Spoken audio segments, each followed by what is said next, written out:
So let's start off with just introductions. I am definitely new to a lot of people here. I'm aware of that. So I'll just introduce myself and we'll just go around the little round table. So my name is Chris Boyd. My pronouns are they, them, or he, him. Either is okay. I'm a student at the University of Windsor. I study drama and I'm in my second year. I'm typically a stage manager, although I am very comfortable acting as well. And I have been getting, for the past year, I've been getting a lot more involved in activism and theater together. And I have a lot of interest in shows that do mix the two together. I was part of a workshop for an environmentalist show last December where it was kind of like a dialogue between different types of environmental theory. And I didn't know that you were, somebody said that they were interested in talking about environmentalism, so I wasn't gonna bring that up, but somebody said they're interested, so I do have a few talking points and sources for us to bounce off of from that. So who'd like to go next? I'll go. All right. I should rename my name since that's not actually my name. This is my dad's computer. My name is Oscar Cormier. I'm 14. I mostly do acting. I haven't done very much backstage, but I've helped occasionally. I've started doing a lot of activism stuff in the last year. I went to like a sort of climate conference thing in March, right before everything shut down. We were actually unsure if we were going to get to finish it or if things would shut down before that. Yeah. Great. Any volunteer next? I'll go. Okay. My name is Marissa. I'm also 14. I actually know everyone here except for you, but acting is mainly what I do. I've choreographed before, but that's not really my main thing. Activism is a newer thing for me, but during quarantine and stuff especially, I've really learned more about it and become more interested in it. So yeah. All right. I'll go. I'm Angelo, and I'm 10 years old. And thank you for having me on. Activism is not really new for me, but I'm interested in a lot of plays, and I know everybody here except you. Okay. And Claire? I'm 12 years old, and I do acting in Florida. I don't do much activism. I mean, I've always had strong opinions about a lot of things, and so. Okay. So first I'm gonna play a video for you submitted by this activist in Toronto. She's a huge member of this organization called Diva Day. And what they do, they try to make menstruation products normalized in a lot of countries where they're not. Hello there, my name is Malindi Ayienga. I am a Toronto-based artist and activist, and I'm also one of the co-founders of an international charity called Diva Day International, where we provide young menstruators with access to every day of their education through providing them with menstrual hygiene products, specifically the Diva Cup. So you can find out all about that at thedivaday.org or at thedivaday on Instagram, and we're on Facebook as well. And I actually just recently won a Dora Maver Moore Award for my participation and performance in You and I, which is a show for babies that the Young People's Theatre here in Toronto put on. So I've also had the chance to work at Young People's Theatre 3 times, so 2 different baby shows, and then once in a musical called The Adventures of Pinocchio.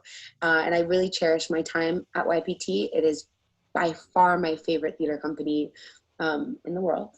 And I think it's so important that from the jump, from as small as literal infants, YPT is making it a priority to provide quality theater for young folks. And also, you know, diversity has never been in question at that theater company. You walk into the building and there are photos on the wall from shows from the 80s, from the 90s, and diversity is just, is the baseline. And so I think it's really important for young people to have that become their normal from the very first day they enter a theater space, to not only have performers of color, but then, you know, at talkbacks, when you're meeting people on the creative team, you're seeing a whole diverse community of folks all working together in the theater, from the people who clean the theater, to the people who sell tickets at the box office, to the performers, to the creative team, to the artistic director. Diversity is important. Diversity of sexual orientation, gender identity, race, abilities, all of those things. And so often in the conversations that I've had about inclusion and diversity in the arts industry, you know, it trickles down to childhood, because we think, okay, you know, if casting directors are wanting to hire more folks of color, that means that we're looking usually to the theater schools where the young talent is coming up. And then if we are at the theater school and we still are not seeing that diversity, then we have to keep rewinding and say, okay, well, who is coming to theater school? Who has access to dance classes and singing lessons and acting classes from when they were a child, so that they can foster that love and talent to bring to theater school, to get into theater school, because most theater schools do have an audition process, and access to these drama classes, etc., usually comes with, you know, they cost money. So there's a certain amount of privilege for the folks who are able to enter those spaces to learn about theater and to foster those gifts and to be encouraged. And to even have the desire to enter those spaces comes from seeing yourself represented on television and on stage, and having that initial thought of, oh, I could do that. So if we're not allowing young people to see themselves on stage from the beginning, then their whole trajectory of becoming an artist, if that's something that they could do or would want to do, could be jeopardized based on whether or not they feel that it's attainable. Because not everybody grows up in a home being told that they can be whoever they want to be. And the great thing about YPT is that, you know, they bring classes of students on buses. So it's part of their school, it's part of their learning to come and see these shows. They try and make them as accessible as possible. And, you know, Toronto is a place of a melting pot of all these different communities from all over the world. You walk down the street and you can hear 6 different languages being spoken in 2 blocks, and so many different shades of skin, and people using all different modes of transportation, whether it be their feet or a wheelchair or crutches or a car or a motorized scooter. You know, there's just such a diversity of the way that people express themselves and the way that people move through the city. And I feel like that is reflected on the stage at YPT. And I feel like for whatever reason, there is a little bit more freedom when it comes to youth theater, because the priority tends to be getting the message of the story across and the themes of the show, and that the story is trying to tell. And it's less about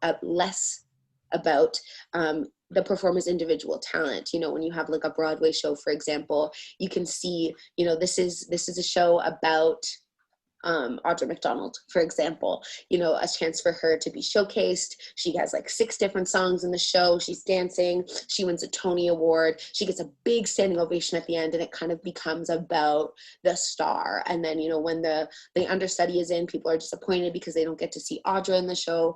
But at YPT, it doesn't really matter.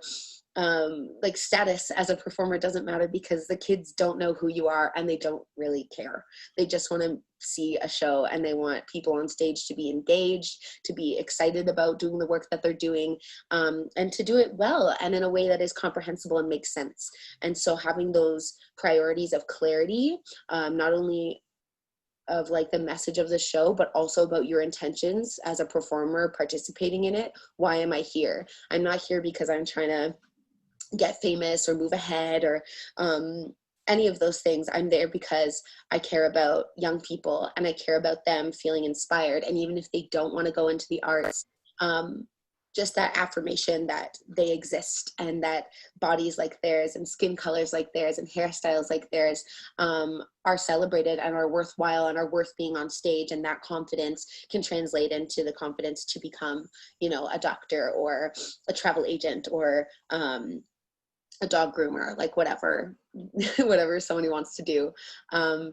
And I also think that, you know, theater provides an opportunity for young people to not be reflecting so much on, you know, what do you want to be when you grow up? And it's more about how do you feel about what you're seeing right in front of you right now? What are you learning? What are your questions? And my favorite part of working at YPT, I talk about YPT a lot because I'm obsessed with them. My favorite part about working there is the chance to connect with the young audience members after the show, to be able to go down to the lobby, look them in the eyes and answer some of their questions. Everything from, you know, how does your costume get made, to why did you want to be an actor, to do you know where the bathroom is? Like I'm so here for all of that. And it's amazing to see what young people are paying attention to. And I think it definitely informs what older people should be paying attention to. Kids are extremely wise and extremely honest. And I'm always grateful to be engaging with wisdom and honesty in my workplace. So that is my little tidbit about diversity, inclusion, and the power of young people's theater. And I do have a YouTube channel, Malindi Zoo. If you want to check out, I made a little get ready with me video when I was working doing Pinocchio. So I chat a little bit more about my experience, and the costume is really beautiful. So it's definitely worth checking out. But yeah, thanks so much for listening, and happy theater creation. Mwah.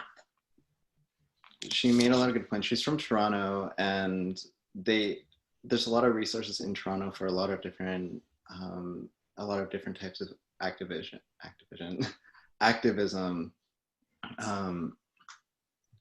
and young people's theaters. Like, it's been around. It's a staple of Canadian theater. It's just been around for so long. I think, as she said, since the 80s. Windsor's newer, as far as I'm aware, newer to having those types of organizations. I know, Oscar, you said you went to a climate initiative. Yeah. Recently. Oh, awesome. Could you tell me a little bit about that? So it was a program that was funded by the University of Windsor. The environmental law part, they'd done it last year. I think this was their second year hosting it. So it was a 3-day conference.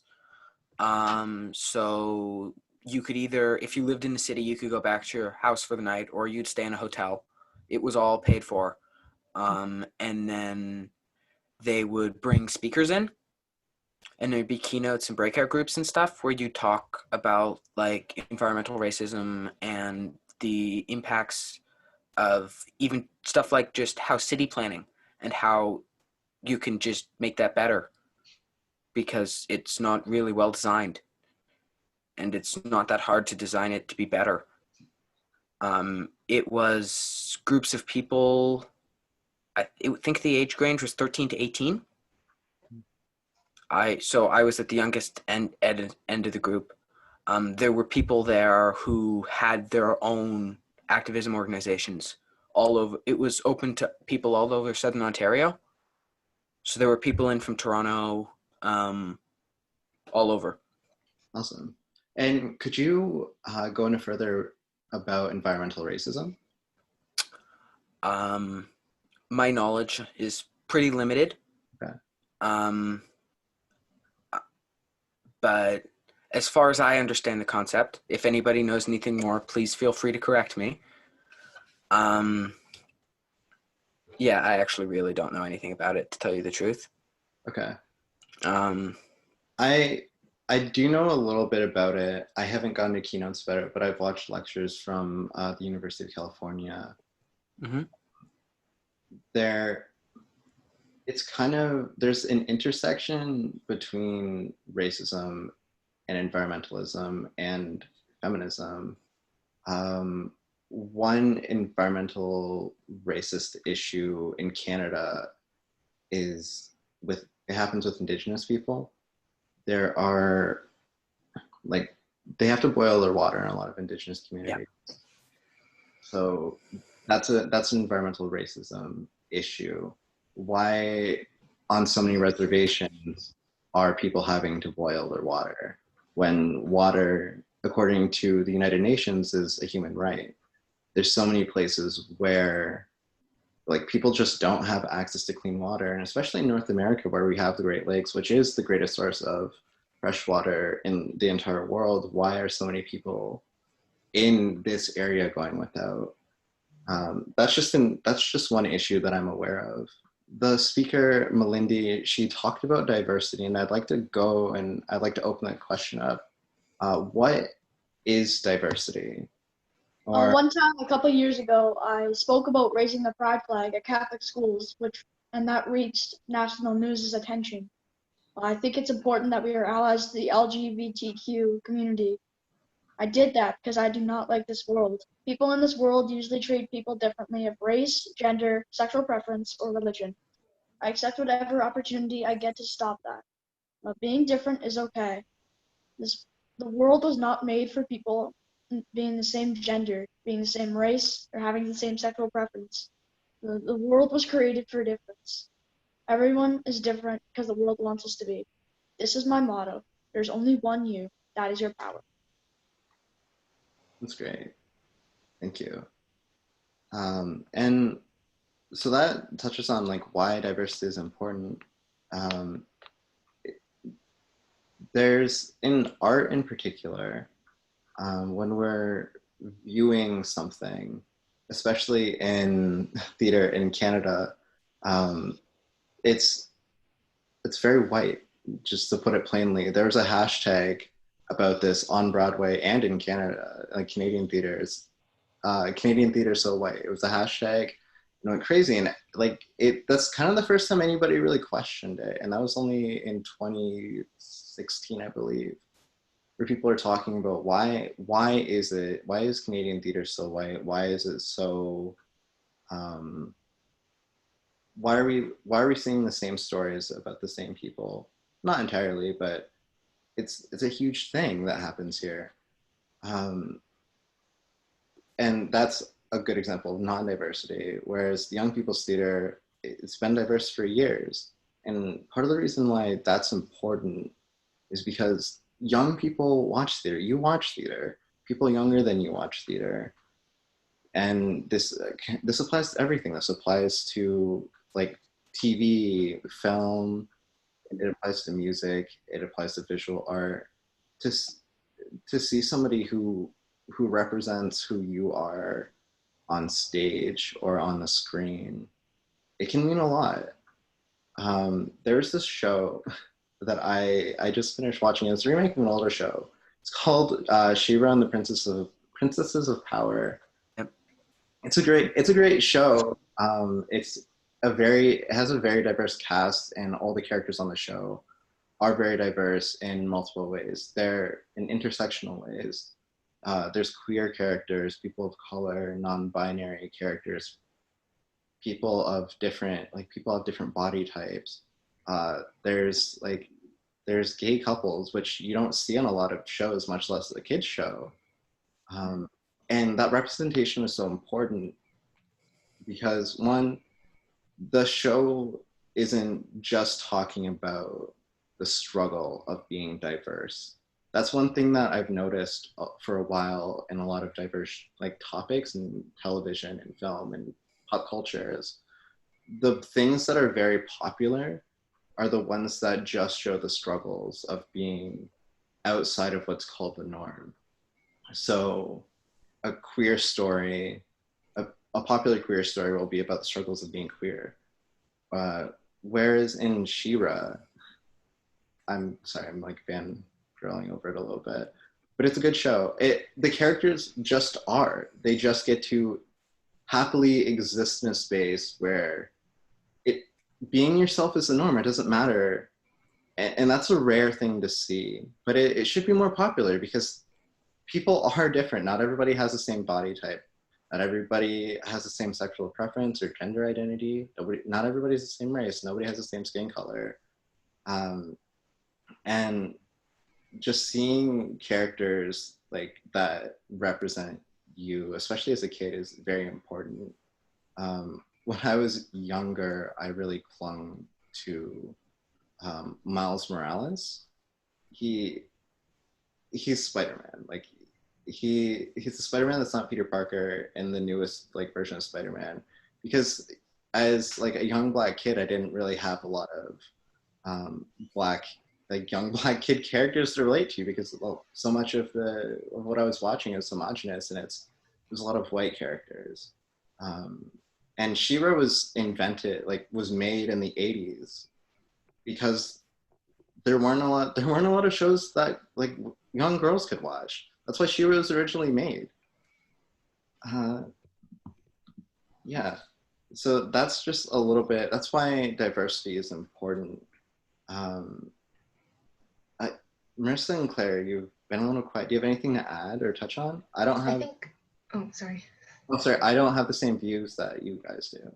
I think another thing too with like diversity, especially for younger people, is like making sure that they like understand like diversity is like it's great. Like if we're all the same, that's like boring. Like to put it in simple terms, because like I didn't really learn like too much about like different races or different like sexual orientations. That wasn't something that I was like taught in school. So like it wasn't like part of like my life.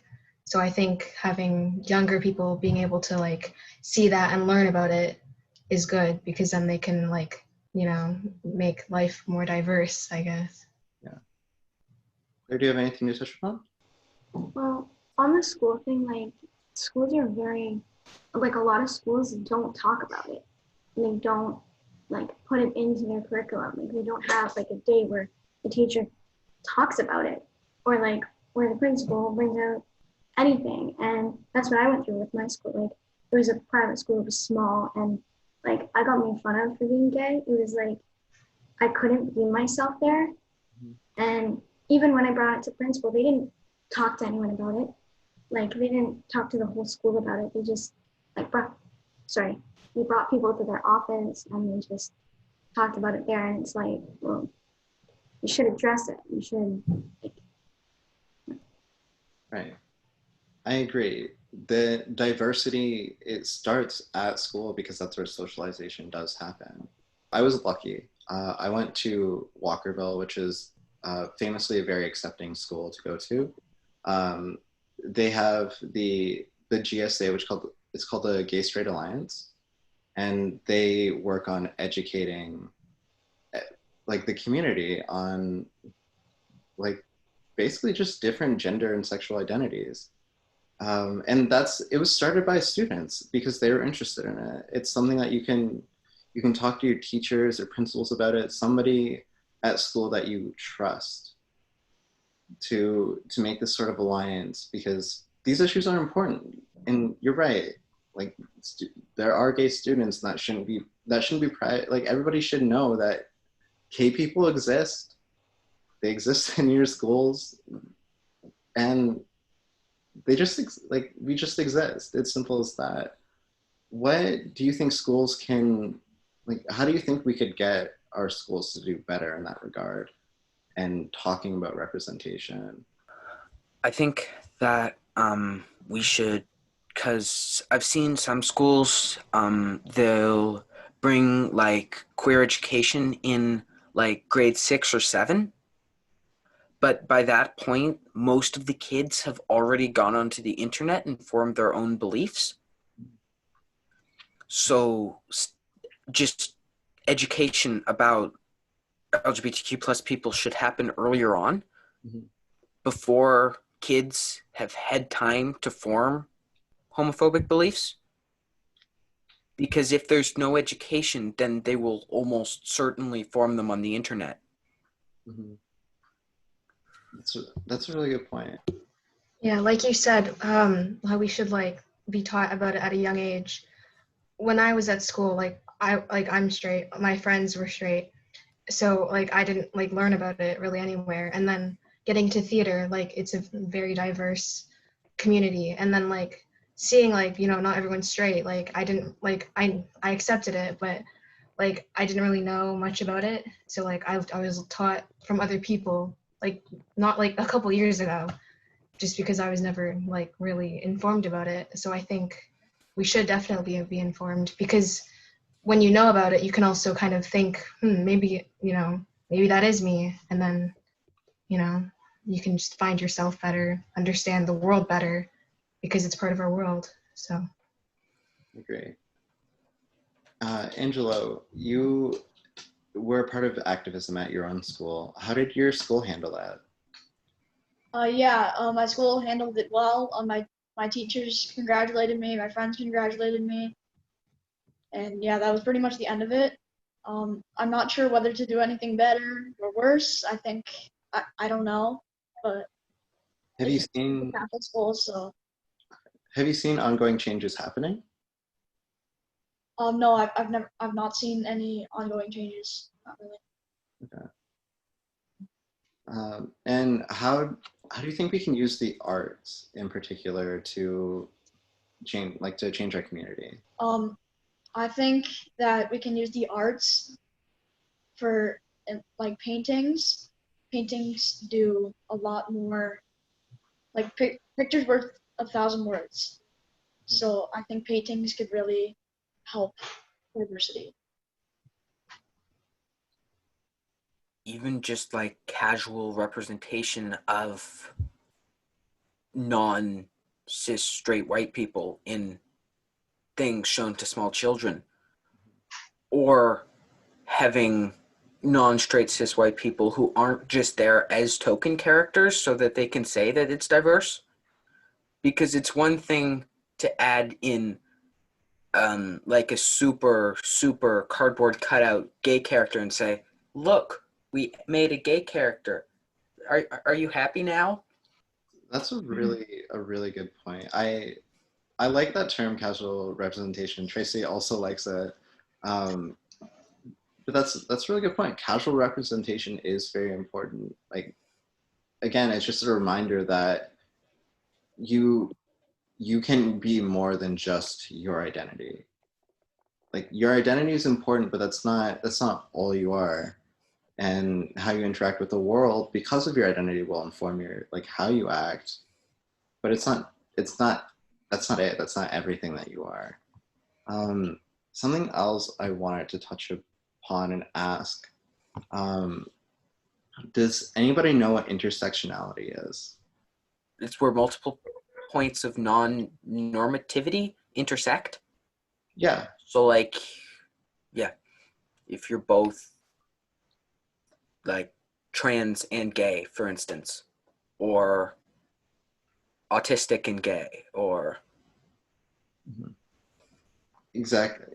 That's so it's you're right. It's an overlap of these different ways that people can or have been oppressed, people that aren't typically seen as the norm, or just their experiences in general. It started out in, like, this term came out in 1989. It's fairly new. And it started during, like, I think the second or third wave of feminism. At the time, there was mainstream feminism, which was, it was talking about a lot of predominantly white issues. So this feminist wrote this paper about intersectionality and how a Black woman's issues is different than a white woman's issues, because typically there's, like, she has to deal with, like, different class struggles, racist struggles. Her, like, a woman's wage may be 74 cents on a man's wage dollar, and a black man's wage will be like 70 cents on the dollar, but a black woman's wage might be 60 cents on the dollar on average. It's a complex idea, but essentially everybody, based on their identity, has their own experiences and their own worldview. So every queer person isn't just a queer person. They're a queer person and they have other identities as well. Like, I'll use myself as an example. I'm queer, I'm Black, I'm Indigenous, I'm able-bodied. Those are ways that affect how I view the world, because I've seen the world through those lenses. And it's important to listen to people who have, who intersect differently than you. That way you can understand what their worldview is. It's also important to see a lot of different types of stories. Try to break out of your comfort zone a little bit to see what other stories are. Go to shows that you're not familiar with. Go see theater companies that you're not entirely familiar with, because they could be telling different stories that you're not familiar with. It's good to break out of your own bubble, to leave your comfort zone a little bit, to see what else is happening in different intersects of the world. And that, again, that also goes with film, and that goes with visual art. Try to see what different types of creators are making. Try to see what those stories are, because that will help you tell a more fulfilling story. If you're a writer and you want to write a character that you want to write a diverse story of characters, you're gonna have to learn about what makes those diverse characters unique, and how does that affect how they interact with the world. If you're a painter, this is small. If you're a painter or an animator, one small detail I've seen in a lot of cartoons, I watch a lot of cartoons right now, they never really understood how to draw black lips or black hands, because they're different there's different shades on the front of my hand and the back of my hand. And that's something that recently I'm seeing in newer TV shows that are animated, newer paintings. That's something they're fixing that, they're changing that. So small differences can really make somebody stay, especially when they see themselves in pop culture. And Tracey has 2 questions for you, for everybody. What can Corda do as a theater company to encourage young people to get involved in social action? What would it take for you to get involved? I think that we really have to show people what's at stake. Because if we don't take action now, the world will probably not be able to support the amount of people, even on it now, in 20, 40 years. We really do need to do something. Should be pretty up there in your list of priorities. Are you pissed at older generations, and how can you express this anger and frustration? I think we should all be kind of Yeah. pissed, because for one, they've set this they've set up this whole mess, and they're saying, well, you're the next generation, you should fix it. Well, it's kind of hard to do if sometimes, especially because we're still young, we can do things, but we still have our limits. So I think they're the ones with a lot of power, and it doesn't seem like they're doing much, or as much as they can be. Yeah, my brother feels very strongly he's all about because he feels like they just gave us this messed up environment, messed up everything, and he feels like it's all on us to fix it, and that's nothing you should put on children, basically. How can you express this? What can you do to pretty much let older people know that you're pissed? Social media is definitely something that you can use to your advantage. And how can you use the theater? Well, you could create, for instance, characters who express the emotions that you feel, since to go to theater, you generally need to actually be an adult and have a job, or at least be an older teenager. And theater, everyone likes theater. I feel just the audience is a very you can reach a lot of people through there. Yeah. So that's definitely a good source to express your opinions. it's a great platform, and especially because it has an older audience. I mean, it has a very diverse audience, but there's also a lot of older people who watch theater who aren't active on social media.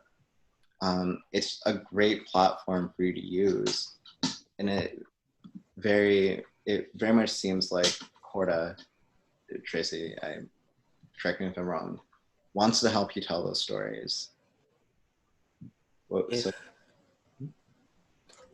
If I can go back to the older generation bit,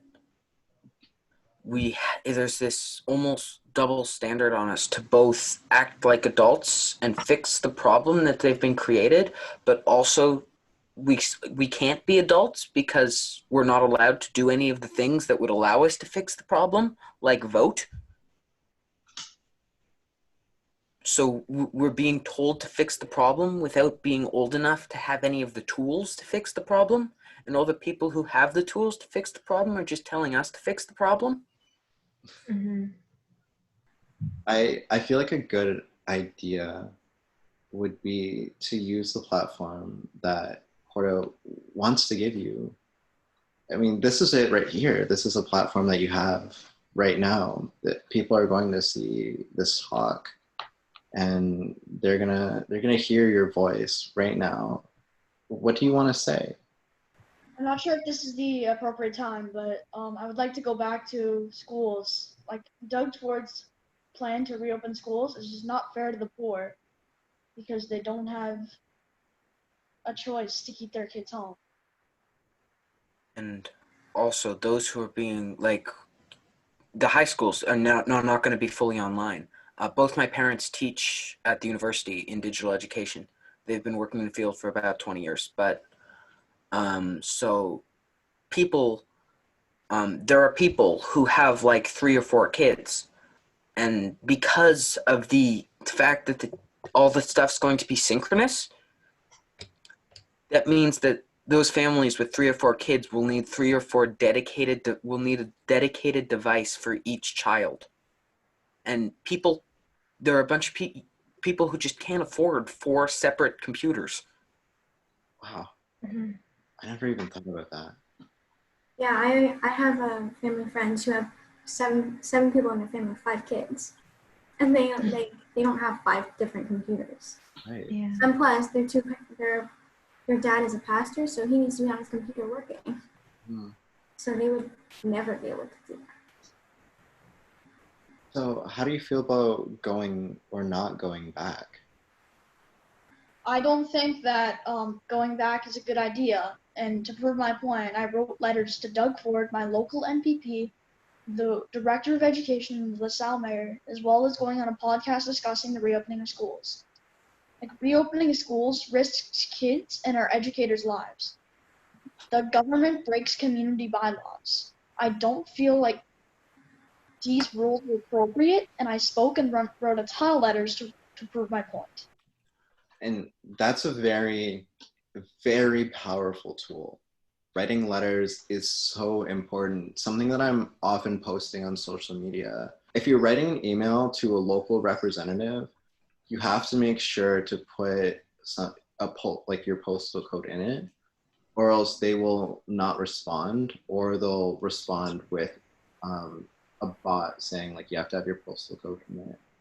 But writing letters is very, very effective. It's writing letters to the Ministry of Health that kind of force them to address the problems happening in Leamington with migrants who are getting infected.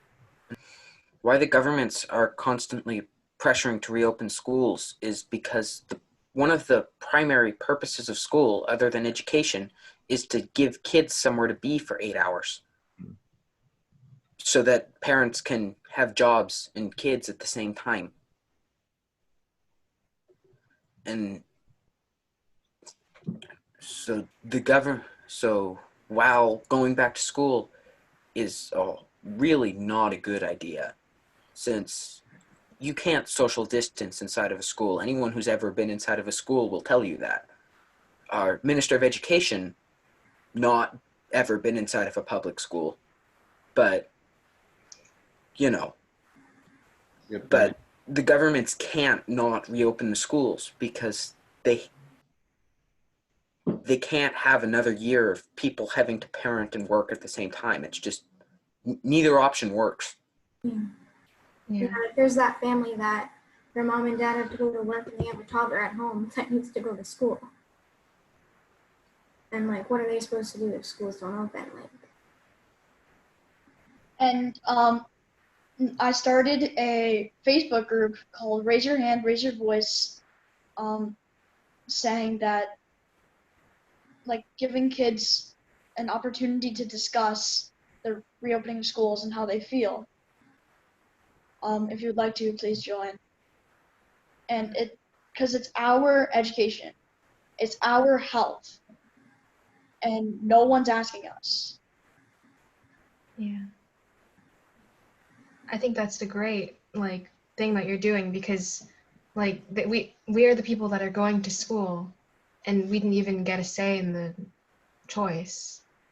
We can choose to stay home, but that's not solving the initial problem of there are people going to school, and even with masks or even trying to stay away from people, there's still this chance that somebody could get sick, even with our low cases compared to other locations. We're still putting people at risk, and we didn't have a say in it at all. Exactly. I think that students can make a difference, and it's not happening yet, but I think it will. I think generally because of our age, we're overlooked as being having an opinion or thinking we know what's right, but I think we shouldn't be overlooked. Especially when it's in terms of our own health and safety. Because if you look at the U.S. schools, which have already reopened, it's ridiculous what's happening. Now, they've got they've got many, many, many more cases than we do. But if one kid gets infected,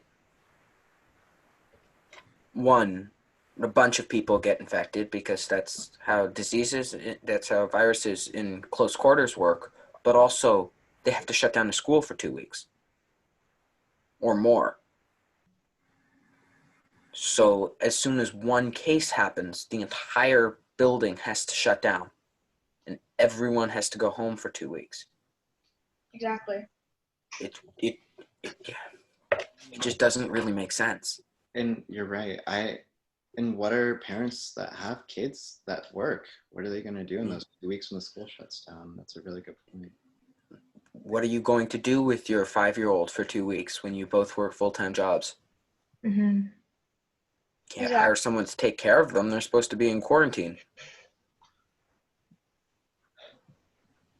And right now, your generation has the most access to information than anyone else's. I absolutely do not think you should be overlooked. I was even when was I 14? 7, 8 years ago. I didn't know anything about anything. I certainly didn't know about environmental issues or anything about feminism, and there's certainly no virus going around. And I look at you and I find it inspirational that you all know so much. You give me hope for the future, and I want to know what inspires you to do what you're doing. What inspires you to want to make change? In my particular case, I'm not speaking for anybody else, but just the fact that if I feel like actually, surviving past the age of 40, I'm going to need to. It's also the fact that inequality between people is ridiculous, but a lot of it is just need. Yeah. Mm-hmm. We need to do something now before it all falls apart. We needed to do something 10 years ago, but that didn't happen. So, because we have the knowledge of what's going on, we need to fix it before it's too late. And the people who keep telling us to fix it also keep making more problems. And if we keep on talking, if we keep on writing letters, I think that the problem could get fixed. I think I'm lucky because my parents taught me to love people. They're just people. It doesn't matter how they look like, but it should start at home. For me, the reason I'm so driven to like change things, it's the people that say climate change doesn't exist, and the people that say everyone's equal, because no, they're not. It's like you want to show them like this is happening and we need to change it. And one of the things that I've noticed is that people are so desperate to hold on to just about anything. Like, I remember I was talking to a friend of mine. There was a video game, and the video game was an old video game, and it was an American video game, and it still used the term Indian to talk about indigenous people. And he went, look, guys, we should contact the developers to get this to be changed. But there are people who, though it doesn't affect them, and it's a singular change of one word used once in the entire game, people are just against the change for no reason other than they don't believe it should be changed because, I mean, It's just been that way. it's not like the slur ever affects them. Good point. So thank you everybody for your time. If anybody has any closing thoughts before we finish, now's the time.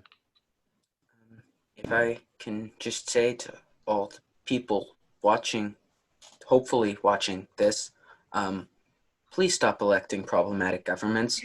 just please stop voting conservative. Just stop. Just stop.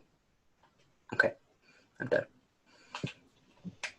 Thank you for having me on, and I hope this inspires the hopeful people that are watching this right now. Thank you. Thank you.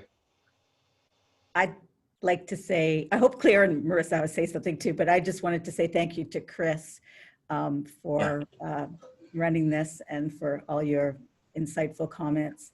And I think maybe this is something we can continue to do and enlarge, get more and more people involved, and yeah, be the change we want to happen. Is that the right expression? Anyway, I'm so proud to know all of you, and I hope that we can work together in theater, out of theater, to make this a better world. So thank you so much for being part of this.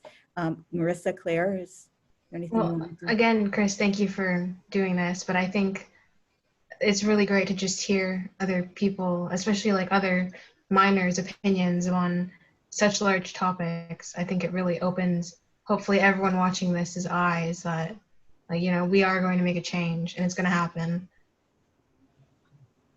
Thank you. Claire, any last words?